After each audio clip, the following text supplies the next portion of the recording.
Welcome to Kenton's videos. Enjoy the video. You begin by opening Keychain Access or your system's password keychain settings so you can act immediately. Enter the master password to unlock the keychain, because without it you cannot add or export items. Once unlocked, make a quick backup of the keychain file to an encrypted external drive or cloud vault and pause to confirm the backup succeeded.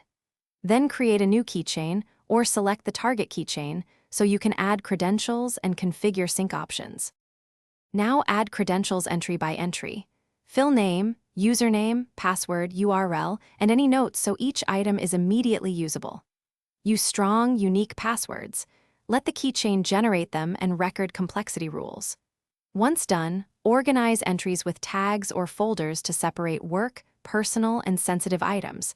This helps search and export later. Make sure to enable automatic fill and syncing options so credentials populate forms across devices, and test one login to confirm everything works as expected. Finish by enabling sync across devices and confirm selected entries appear on another device within a few minutes. This validates your setup.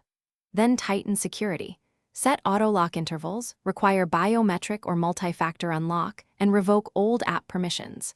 If something goes wrong, such as missing entries or sync errors, reauthorize the device account, restart the sync service, and if needed, restore the keychain from the backup you made.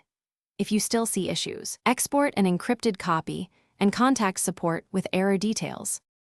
Thanks for watching. Consider subscribing if we helped you.